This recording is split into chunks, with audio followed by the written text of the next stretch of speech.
mentioned that you said that you battle to match your invoices to the payments because not all your invoices get paid, and it takes you a lot of time to run through that. On stage one, you can create a quote for someone, okay? Yes. And then from the quote, you can create the invoice. So you can actually track all your quotes all the time because you can, from the quote, you can create the invoice. And if someone decides they're not going to do the course or haven't paid the course, you can go and decline the quote.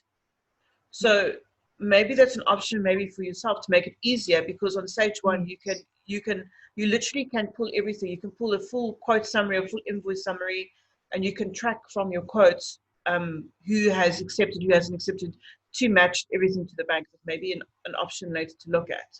It might take away a lot of that redundant work to half the time to go and check, okay, who's been invoiced, who's been paid, because it's on the system for you automatically there for you to go and check. Yes.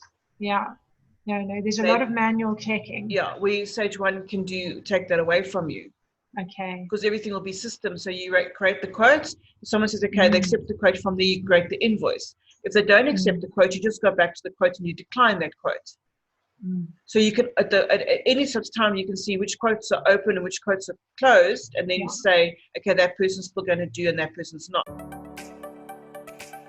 Hi, Jasper Basson here. I just wanted to remind you about the Daily Entrepreneur Tips series. It's a business growth series for entrepreneurs and contains financial information and also information to grow you as a person and your business, because we will never grow our business any higher than we grow ourselves.